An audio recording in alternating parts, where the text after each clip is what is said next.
in the quiet heart of the forest where sunlight filtered through tall pines and the only sound was the wind weaving through the branches. My grandfather's cabin stood like a sentinel of our family's past, built with rough-hewn logs that carried the weight of 3 generations. And it was there, miles from the nearest paved road, that I sought peace from the chaos of modern life. But peace is exactly what the HOA and the nearby subdivision could not allow, because their president, Karen, a woman whose entire identity seemed to be wrapped up in controlling everyone else's property, decided that my cabin, though sitting on land fully owned by me, needed to comply with their HOA bylaws, which I had never agreed to and never signed. And it all started with little notes stuffed under a rock on my gate, written in stiff, threatening language about unauthorized structures, improper upkeep, and violations of community standards. And at first I laughed, tossing them into the fireplace as I sipped my coffee by the crackling wood stove. But when I returned one weekend to find a laminated notice nailed to the front door of the cabin with a bright red stamp that read, "Final warning, eviction pending," my laughter turned to a simmering rage, because not only had they trespassed onto my land to post that nonsense, they had the audacity to believe they could claim ownership over something my family had built with their bare hands. And I knew then that these people weren't just bluffing, they were escalating. And sure enough, the following Saturday morning, as fog still clung to the ground and the birds sang like nothing was amiss, I heard the rumble of tires on the gravel path that led up to my cabin, a sound no outsider should have been making. And when I stepped onto the porch, there they were.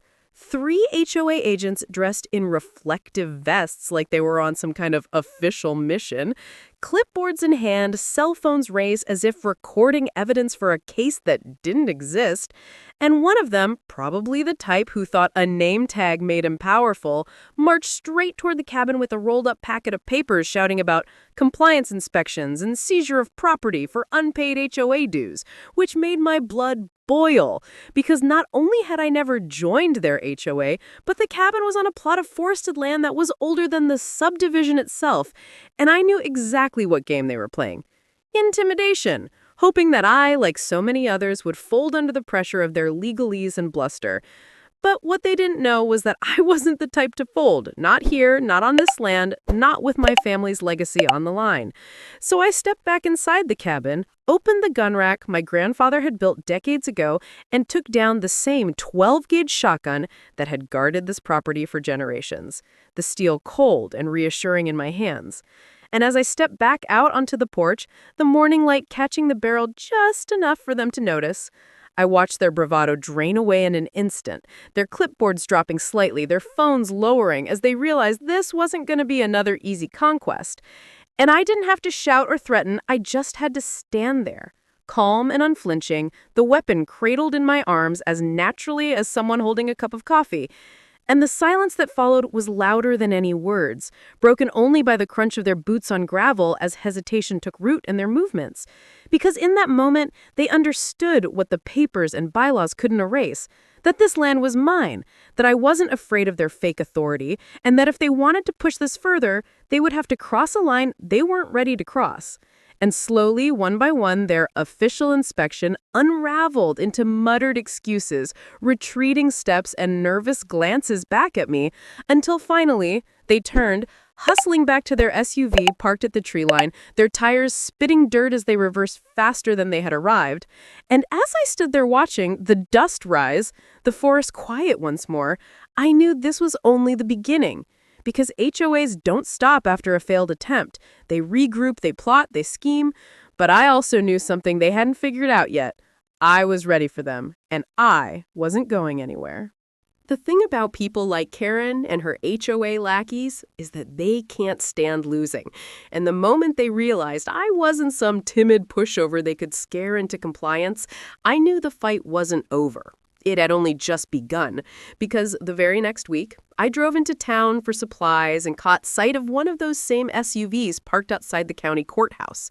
Its driver, none other than Clipboard Man himself, pacing nervously with his phone pressed to his ear. And when I stepped inside to file a permit for repairing the old cabin roof, the clerk leaned across the counter and warned me in a low voice that the HOA had submitted a complaint against me, claiming I was illegally occupying restricted land and that my property fell under HOA jurisdiction due to annexation. A claim that was laughable but dangerous because bureaucrats sometimes stamped papers without bothering to check the truth. And that was exactly the kind of loophole Karen and her cronies thrived on. So instead of reacting with anger, I smiled, took my paperwork, and left, already thinking several moves ahead. Because if they wanted to play games with technicalities, I was going to bury them in hard evidence. And I spent days digging through my grandfather's dusty filing cabinets, old survey maps, notarized deeds, even faded photographs of him breaking ground on the cabin long before the subdivision existed, all of which proved one unshakable fact. The HOA had no authority here, none whatsoever. And the more I gathered, the clearer it became that Karen's real motive wasn't about bylaws or dues. It was about control, the intoxicating power she got from bending neighbors to her will. And my cabin represented the one piece of land she couldn't touch, which infuriated her. And when the next Saturday came, she didn't just send a few clipboard carriers. She arrived herself, heels crunching against the gravel, oversized sunglasses on her face, her voice shrill as she barked orders at two new agents, dragging a measuring wheel and cameras as though documenting evidence for a trial. And I stayed in the shadows of the porch, letting them parade around my yard, measuring fence lines that didn't matter, taking pictures of moss on the roof like it was a federal crime. And when Karen finally strutted up to the steps, waving her manicured fingers at me and demanding I comply immediately with HOA standards or face consequences, I simply leaned against the porch beam, shotgun resting where she could see it but not aimed, and I asked one calm, cutting question. Karen, do you even know whose land you're standing on? Her face twisted, a flash of doubt breaking through the arrogance as I pulled a folded copy of my deed from my jacket pocket and held it up, the official county seal gleaming under the daylight. And for a brief moment she faltered. But then her pride kicked back in and she started ranting about annexation and community rights and non-compliance fines reaching thousands of dollars. And that's when I decided to end the charade. Stepping down the porch steps slowly, closing the distance until I was close enough for her to see the conviction in my eyes. And I told her, steady and unshaken, that her annexation was a fraud. Her authority ended at the subdivision gate, and if she or her agents set foot on my land again, I would not only press charges for trespassing, I would personally sue the HOA into oblivion. And as the words settled into the silence of the forest, the two agents shuffled uncomfortably, suddenly less eager to keep measuring invisible boundaries.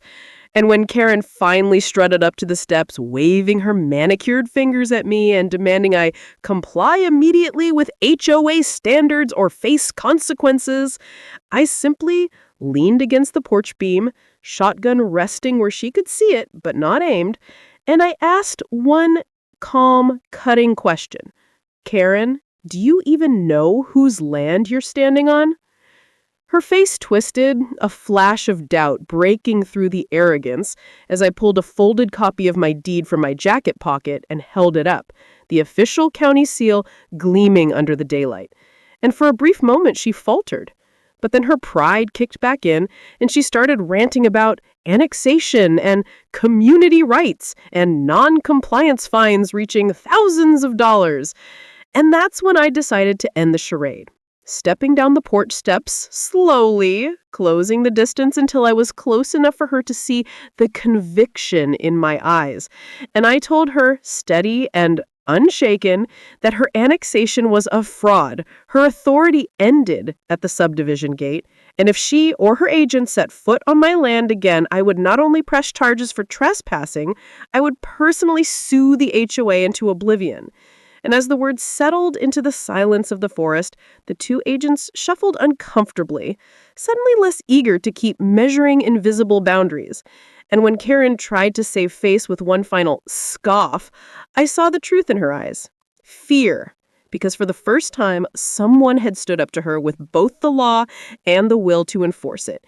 And she knew that her campaign against me had just shifted from an easy intimidation tactic into a battle she might actually lose. And as they left that day, their SUV's tires grinding angrily against the gravel, I stood tall on my porch, the shotgun still in hand, but heavier now, with the knowledge that this wasn't just about a cabin anymore. It was about standing up to people who believed they could own everything they touched. And if they thought they had seen me at my limit, they hadn't seen anything yet. Karen's rage didn't simmer down after that second confrontation. It boiled over into something far more reckless. Because when bullies like her are humiliated, they don't back off. They double down. And I should have expected it when, just 2 weeks later, I was jolted awake before dawn by the crunch of gravel and the low murmur of voices outside my cabin. Voices that didn't sound nervous like the agents had before, but confident, heavy. The kind of confidence that comes from believing you've brought backup strong enough to crush resistance. And when I peered through the cabin's front window, I counted not 2, not 3, but 4 HOA agents pacing around my yard in bright reflective vests, their SUVs parked haphazardly near the tree line with headlights slicing through the fog, and this time, they weren't carrying just clipboards and measuring wheels. They had radios clipped to their belts, cameras mounted to tripods, and one of them even carried a bolt cutter dangling casually from his hand, as if breaking into my property was just another task on their morning checklist. And the sight of it sent a cold fury through me, because now it wasn't just about intimidation. It was about a direct attempt to violate my home. And so I moved quickly, pulling on my boots, grabbing my grandfather's shotgun, and stepping out onto the porch with the steadiness that came not from anger, but from absolute clarity, because I knew exactly what was at stake. And as the creak of the porch boards drew their attention, the smug grins and careless postures faltered when they saw me standing there. Fog curling around my shoulders, the shotgun glinting faintly in the pale morning light. And I didn't need to shout. I didn't need to wave the gun around like some kind of wild threat. I just had to stand my ground and let silence do the talking. And for a long moment, none of them moved. Until finally, the one with the bolt cutter cleared his throat and tried to sound official, declaring in a shaky voice that they were here to secure the property for non-compliance fines totaling over $120,000, which was so absurd it almost made me laugh, but instead I spoke calmly, my voice low and deliberate, telling them that they were trespassing, that the county sheriff already had copies of my deed, and that if they took one step closer to that cabin, they would be facing not just me, but felony charges that would haunt them for the rest of their lives. And the weight of those words hung heavy in the damp morning air, because they knew I wasn't bluffing. They could see it in the way I held myself, in the way I didn't flinch or fidget. And slowly, like dominoes tipping over, their bravado cracked. The man with the bolt cutter lowered it to his side, another agent muttered something about getting legal involved, and even the loudest of the group shifted uncomfortably under my stare. And then came the sound that changed everything, the distant wail of sirens cutting through the forest, growing louder, closer, and in that moment, their faces went pale, because what they hadn't realized was that when I'd seen their headlights slice through the trees, I'd already made the call. My phone pressed against the cabin window glass as I whispered to the county sheriff's office that trespassers were on my land. And now the cavalry was arriving, red and blue lights flickering through the fog as 2 cruisers pulled up behind their SUVs, blocking them in, and deputies stepped out with hands resting casually near their holsters, their presence as calm and commanding as the forest itself. And as one of the deputies called out, "Gentlemen, I hope you've got a good reason for being here," I felt the shift in power settle like a hammer blow, because now it wasn't just me standing against the HOA's arrogance, it was the law itself. And as the agents stumbled over their excuses, trying to wave around their fraudulent paperwork, the deputies remained unmoved, their voices firm as they ordered them to pack up their equipment and leave the property immediately. And when Karen herself arrived minutes later in a panic, screeching into the clearing in her luxury SUV, screaming about her rights and community jurisdiction, the lead deputy cut her off mid-rant, pointing at me and saying loud enough for everyone to hear, "Ma'am, this land belongs to him, not you. And if you or your agents come back here again, you'll be the one in handcuffs." And the look on her face in that moment, a mixture of shock, rage, and the dawning realization that her empire had no power here, was sweeter than any victory I'd tasted yet, because for the first time, Karen understood that this wasn't her battlefield anymore. It was mine. And as the agents scattered back to their SUVs under the watchful eyes of the deputies, engines roaring as they fled down the gravel road, I stood on my porch with the shotgun resting easily in my arms, not because I needed it anymore, but because it symbolized what had happened here. A man standing unshaken against corruption and winning. And though I knew the HOA wasn't done trying, I also knew something far more important. They had finally met someone they couldn't bully. And they had finally felt what it was like to run. In the days that followed the sheriff's intervention, the forest seemed quieter than ever. But beneath that quiet, I knew the HOA was stewing, Karen especially. Because for people like her, the humiliation of being told no is a wound that festers. And sure enough, the retaliation came, not in the form of another unannounced visit, but in a thicker envelope shoved into my mailbox, stamped with the HOA's seal and stuffed with pages of fabricated fines, each one more ridiculous than the last. $25,000 for improper exterior maintenance, $50,000 for failure to comply with HOA water regulations, even a demand for retroactive dues that supposedly dated back before I was even born. And while anyone else might have felt their stomach twist at seeing numbers that added up to more than most people's lifetime savings, I just chuckled because I knew exactly what they were doing, trying to drown me in paper. Hoping fear of debt or litigation would drive me to surrender, but what Karen didn't understand was that I was already 10 steps ahead. And when I drove back into town, I went straight to the county recorder's office and filed every deed, every survey, every notarized boundary line that proved beyond question that my cabin sat well outside their jurisdiction. And then I took it further, hiring a property attorney who specialized in land disputes, a man who had spent his career dismantling exactly these kinds of overreaching HOA scams. And together we drafted a counterclaim that not only demanded the immediate dismissal of their fake fines, but also sought damages for trespassing, harassment, and attempted fraud. And when the summons was delivered to Karen's glittering suburban home, the same house she had built her reputation around, neighbors began whispering.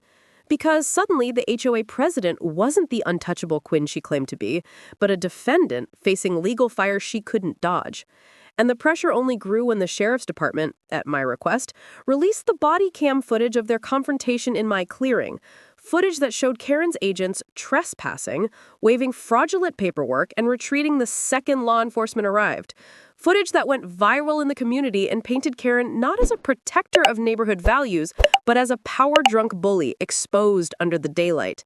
And the fallout was immediate. HOA members who once worshipped her control started questioning her motives, some even demanding their dues back.